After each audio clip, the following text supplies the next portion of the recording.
고층 건물 외벽 청소 전문가 김영미. 결혼 후 아이 셋을 낳고 키우던 그녀는 극심한 생활고에 시달려야 했습니다. 밀가루 사다 수제비만 끓여서 하루 종일 먹기도 했었고요. 비록 내가 잘 먹이지는 못하더라도 배는 굶지 말아야지 하는 생각에 돈을 벌어야 되겠다는 생각을 했었어요. 이혼 후 아이 셋을 홀로 키우면서 닥치는 대로 일을 했던 그녀. 그때 알게 된 것이 고층 건물 외벽 청소였습니다. 높은 건물에서 내려오는 거 누가 하고 싶겠어요. 무서워 죽겠는데 그 무서움도 이겨낼 수 있는 게 눈앞에 보이는 애들이에요. 돈도 벌고 저희 애들하고 시간도 보낼 수 있겠다 싶어서 제가 도전을 하게 된 거예요. 그렇게 고층 건물 외벽 청소에 도전한 그녀. 엄마라는 이름으로 두려움도 이겨낼 수 있었습니다. 몸집도 작고 그리고 나이도 있고 여자라서 어떻게 할 수 있냐고. 나는 해야 돼요. 애들 엄마니까. 제 애들이 너무 잘 자라줘서 그게 제가 느끼는 가장 큰 보람이에요.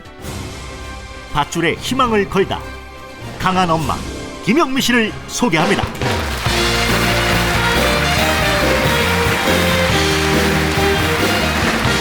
어서 오세요. 네. 김영미 씨는 멀리서 오셨습니다. 제주도에서 오셨습니다. 다시 한번 큰 박수 부탁드립니다. 제가 얘기 듣기로는 그 제주도에서, 그러니까 고층 건물 외벽 청소 전문가로서는 제주도에서 여성으로서 유일한 분이다, 그렇게 들었는데 맞나요? 네, 맞습니다. 그러면 우리나라 전국에서는 몇 분이나 계십니까? 여성. 제가 알기로는 한 2분 정도 계셨는데 네. 이제는 나이도 들고 해서 네. 작업은 안 하신다고 들었거든요. 이제 유일하게 남으셨네요. 네, 그렇죠. 근데 아까 화면을 보니까 네.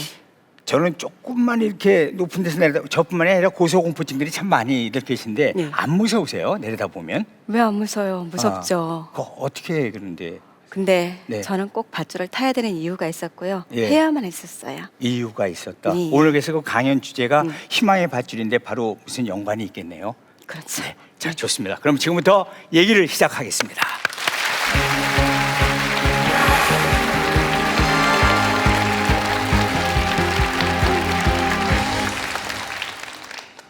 안녕하세요.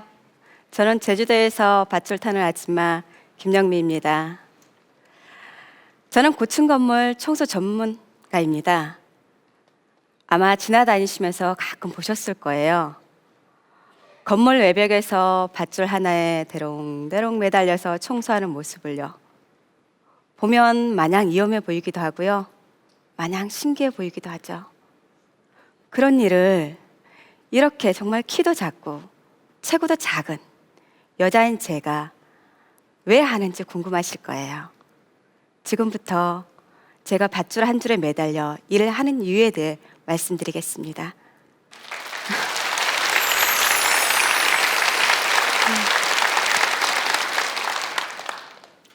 제가 좀 결혼을 빨리 했어요. 고등학교를 졸업하자마자 한 남자를 만나서 서둘러 도망치듯 결혼을 했어요. 보수적이고 엄하던 아버지와는 달리 굉장히 잘 대해주던 게 너무너무 좋았던 것 같아요. 그러나 그런 행복은 한순간이었습니다. 제가 결혼을 하자마자 임신을 했는데 임신 초기부터 남편은 달라지기 시작했어요. 갓난아기 우유값이 없을 정도로 생활고에 시달리는데 집에 들어오지도 않고 도박에, 외도에, 폭력까지. 그때까지는 제가 좋아서 한 결혼이라 친정 볼랏도 없었고 의지할 것도 없어서 그저 참으면서 지냈는데 119 구급차에 실려갈 정도의 남편의 폭력이 심해지면서 정말 살기 위해 이혼을 결심했어요. 당시 첫애와 둘째는 중학생이었고 막내는 초등학생이었습니다. 어떻게 엄마가 그런 결정을 할 수 있느냐고 말씀하시는 분들도 계시겠지만 저는 애들을 포기한 건 아니었어요. 제가 다시 데려올 수 있다는 확신이 있었기에 일단은 아이들을 놔두고 나온다는 것에 대해서 결정을 내린 것이었습니다. 남편과 이혼하기 위해서는 그 방법밖에 없었어요. 아는 언니 집에서 신세를 지며 일자리를 구하고 단칸방도 얻었어요.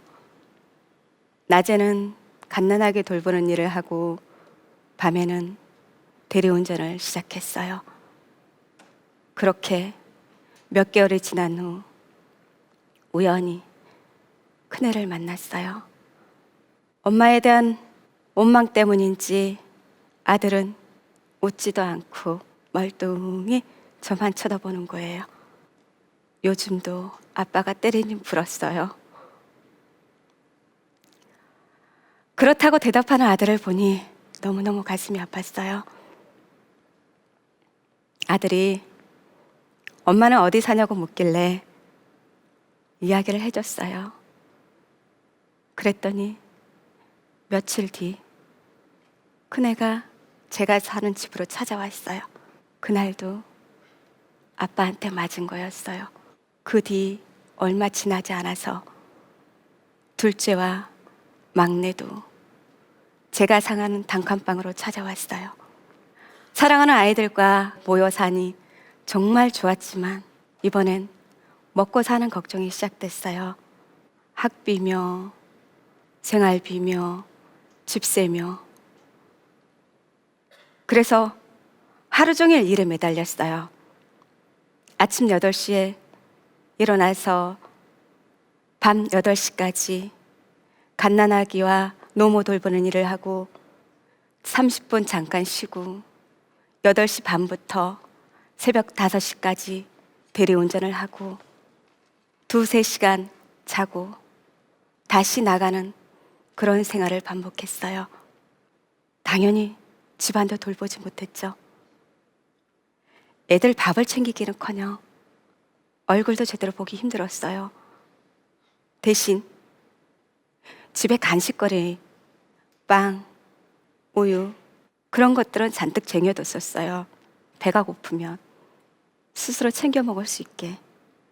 그렇게 일에만 매달려 살던 어느 날 제가 둘째 아들의 머리를 감기려고 보니 머리가 터져 피가 나 있는 거예요. 어찌된 일이냐 물었더니 형이 그랬대요. 막내도 살펴보니 팔에 멍이 들어 있고요. 그것도 큰형이 그랬대요. 큰애를 불러 혼을 냈어요. 어떻게 동생한테 동생을 그렇게 때릴 수 있냐고. 그랬더니 아들의 입에서 내가 배운 게 뭐 있어? 집에서 매일 그런 것만 봤는데 그래서 보고 배운 대로 하는 건데. 그때 제 심정은 어떤 말로도 표현할 수가 없어요. 자식에게 그런 말을 들어보지 못한 분들은 제 마음 이해 못 하실 거예요. 부모한테 배운 게 그것밖에 없다는데 제가 무슨 말을 더 할 수 있겠어요? 한참 자랄 때 그런 것만 보여주고 그런 기억만 남겨준 것이 정말 미안했어요. 열심히 일을 하는 게 엄마로서 최선을 다하는 거라고 생각했는데 애들은 옆에서 엄마가 따스하게 돌봐주길 바란 거죠. 그래서 당장 갓난아기 돌보는 일과 대리운전을 그만뒀어요. 일자리를 찾아 주민센터를 찾아갔고 기초수급자 신청도 하여서 자활사업단에서 일을 하게 되었어요. 전보다 월급은 무지 작았어요.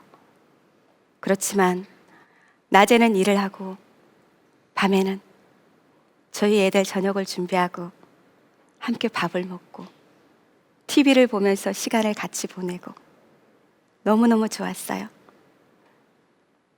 갑작스럽게 저희 아들이 변한 건 아니지만 큰애도 동생들 대하는 게 부드러워지고 둘째도 학교에서 있었던 일과 친구들 간의 이야기를 저에게 하기 시작했어요.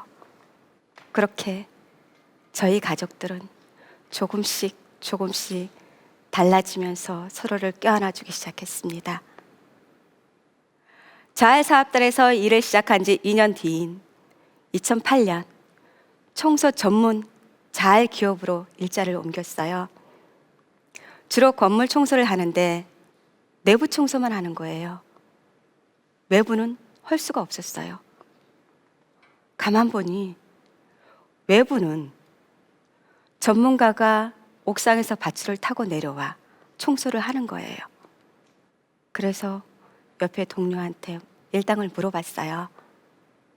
그랬더니 밧줄 한 번 타는데 위험수당이 있어서 정확히는 몰라도 한 15만 원 정도 받을 거래요. 전 33,000원 받고 있었거든요. 그때 밧줄 작업을 배우기로 결심했어요. 근데 밧줄 전문가가 절 보더니 안 된대요. 줄을 타는 데는 팔림, 담력, 체력이 있어야 하는 건데 남자도 체격이 작으면 줄을 탈 수 없다면서 여자가 줄을 타는 건 본 적도 없다는 거예요. 그래도 제가 계속 졸라서 밧줄을 한번 타봤어요. 그랬더니 생각보다 제가 잘 타는 거예요. 그래서 밧줄 선생님이 그걸 보시더니 본격적으로 가르쳐주기 시작하셨고요. 처음엔 3층 높이에서 시작해서 차차 고층으로 올라가 13층 외벽 청소 작업까지 했어요. 막상 일을 시작하니 사람들이 말려온 것처럼 굉장히 위험했어요. 저라고 왜 무섭지 않았겠어요? 밧줄 작업을 시작한 지 얼마 안 되었을 때 일이었어요. 밧줄을 옥상 난간에 1차로 묶고 2차로 기둥에 묶고 작업을 하려고 내려가 앉았어요. 그런데 갑자기 밧줄이 주르륵 풀려 내려가는 거예요. 그렇게 한참을 내려가다 멈췄는데 2차로 밧줄을 묶지 않았다면 그대로 땅에 떨어졌을 거예요. 그때 너무 놀라서 내가 이렇게까지 해서 돈을 벌어야 되나, 살자고 하는 건데 이건 아니다 하는 생각이 드는 거예요. 돈도 필요 없다, 안 하겠다 결심하고 떨리는 가슴을 안고 겨우 내려왔어요. 근데 그날 애들과 저녁밥을 먹는데 큰애 대학 이야기가 나온 거예요. 대학을 가려면 어떡하겠어요? 지금보다 더 많은 돈이 필요하잖아요. 그래서 두려움을 뒤로 감추고 다시 밧줄을 탈 수밖에 없었어요. 타야만 했었어요. 그렇게 밧줄 작업을 시작한 지가 5년째가 돼갑니다. 이제는 당당한 청소 전문가로서 나 자신에게 주어진 일에 최선을 다하고 내가 하는 일에 자부심을 가지고 있는 저 자신한테 행복감을 느낍니다. 이런 저에게 13년도에 자활 명장이라는 꼭 인정을 해주셨고 우리 애들이 무지 자랑스러워해요.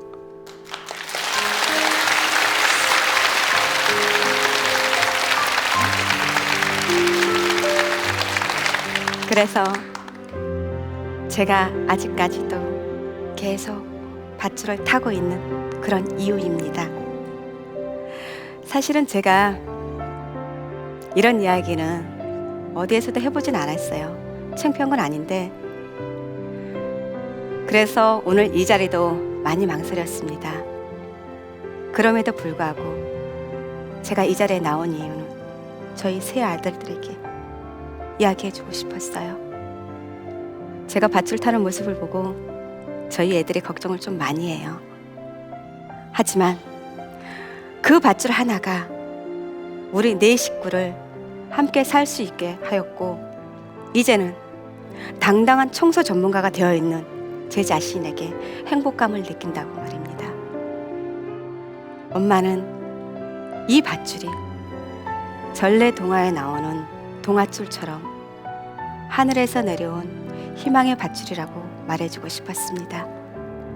그래서 저는 지금처럼 앞으로도 즐겁게 행복하게 밧줄을 타면서 열심히 살 것입니다. 그동안 제 이야기를 들어주셔서 감사합니다.